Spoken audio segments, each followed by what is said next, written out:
Now that we've attached the device under test, we want to go ahead and start the quick test. To start the quick test, we go ahead and push Enter on the front panel of the RPM4. You have two selections. You have Quick and File. Quick is a selection to actually run the quick test. File is to recall the information that you actually collect in the test. In this case, we're going to select Quick.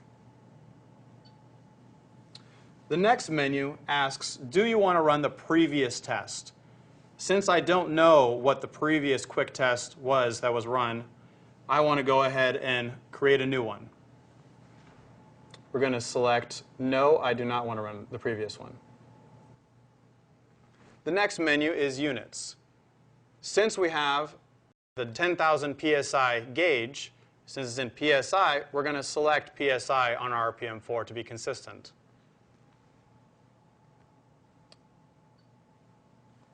Now it is requesting the DUT full-scale pressure. The DUT full-scale pressure is very important to enter in correctly. This particular gauge is 10,000 PSI, so we would enter 10,000 PSI. If you had a 5,000 PSI gauge, you would enter in 5,000 PSI. This is important because the RPM4 will automatically adjust the upper limit to protect the device that you're testing. Since we have 10,000, I'm going to go ahead and enter in 10,000. Push Enter to acknowledge. Now it's asking the accuracy of the device you're calibrating. This gauge happens to be 0.25% full scale, which is default. This is also important to be correct on because this adjusts the stability limits to give you the indication that it is okay to take your point.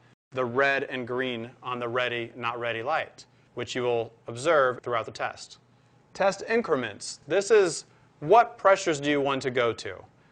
In this case, we're going to go 25% increments. 25% of the full scale of your device, which is 10,000 PSI. It's already at 25, so we'll push Enter. Now we have a choice on how we want to run the 25% increments. We can go up, we can go down, which is ascending or descending, or we can go up and down or down and up. In this particular case, we're going to go ahead and go up and down, which is selection 3.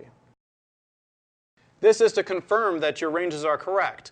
If this says 0 to 5,000 PSI and you have a 3,000 PSI gauge over here, escape out to the original menu and go ahead and reestablish a new quick test. In this case, it is a 10,000 PSI gauge. 0 to 10,000, I will go ahead and confirm. Auto range. I had mentioned earlier about the upper limit setting. Auto ranging will automatically set the upper limit to protect your device under test. So I'm going to push Enter to acknowledge it. And the RPM4 is internally auto ranging. Once it's auto range, it says set the valve to high. This is because it recognizes that this is a 10,000 PSI gauge. Well, this RPM4 is a 10,000/1000 PSI, two different sensors. 10,000 PSI is above 1,000, so it's not going to use the low QRPT. It's going to use the 10,000, the high, thus asking to isolate the low pressure, to protect the low pressure QRPT. Push Enter. Now it's asking you to exercise. If you wanted to exercise, you would make sure that the test isolation valve is open.